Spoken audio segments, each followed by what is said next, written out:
From 1525 to 1866, it's estimated that a staggering 12.5 million Africans were ripped from their homes and shipped across the Atlantic against their will. Tragically, only about 10.7 million survived the brutal journey. The early 1600s marked a grim turning point in North America, a time when the seeds of sorrow were sown with the arrival of the first enslaved Africans. This tragic event cast a long and dark shadow, forever staining the history of the continent. In 1619, a ship carrying around 20 enslaved Africans arrived at Point Comfort, Virginia. It seemed like a small event at the time, a mere footnote in the grand narrative of history.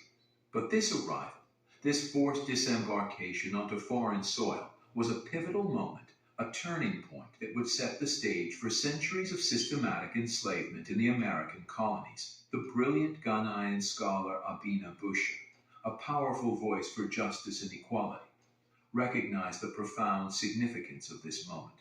She wrote, "The story of the African in the Americas begins with a river of tears and a trail of blood." These words, etched with pain and truth, capture the essence of the African experience in the New World, a story of unimaginable suffering, resilience, and an enduring struggle for freedom. But why did this happen?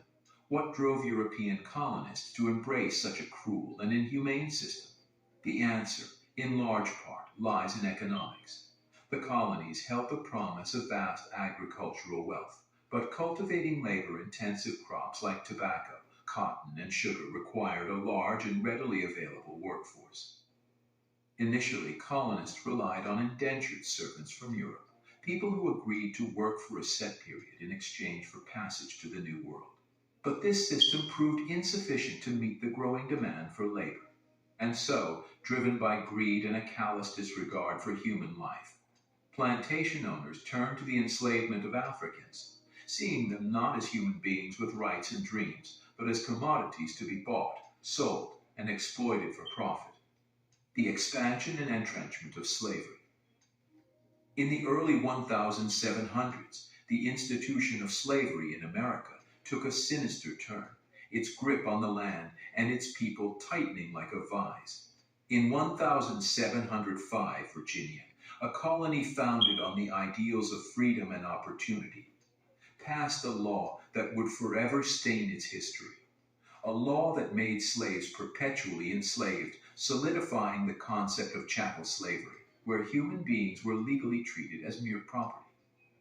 This chilling legal maneuver was driven by two powerful forces: the insatiable demand for cheap labor to fuel the growing colonial economy, and the deep-seated fear and desire to control the burgeoning African population.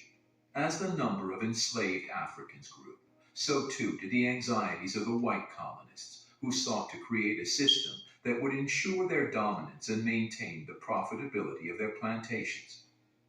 Even some of the founding fathers, those who championed liberty and self-governance, recognized the hypocrisy at the heart of this system. In 1773, Benjamin Franklin, a man known for his wisdom and intellect, penned a letter lamenting the moral contradictions of the British Empire.